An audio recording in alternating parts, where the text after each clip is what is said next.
नमस्ते, प्रणाम, जय छठी मैया। हम आप सबके छोट भाई भोजपुरी गायक एक्टर छोटू यादव और आप सभी तमाम भोजपुरिया समाज से बता देना चाहते हैं कि मेरा जो भी छठ सॉन्ग, लोकगीत, जितना तमाम सॉन्ग आने वाला है और आएगा एक्टर छोटू यादव ऑफिशियल चैनल से आएगा। क्योंकि जो मेरा पुराना वाला चैनल था एक्टर छोटू यादव चैनल, उस चैनल पे बहुत सारा कॉपीराइट स्ट्राइक आ गया है।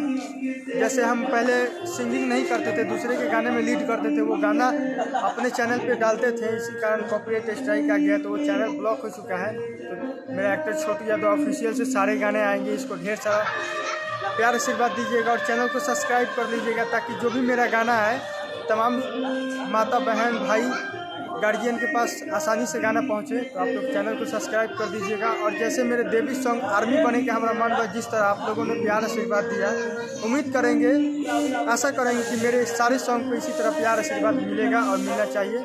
चलिए, जय हो छठी मैया।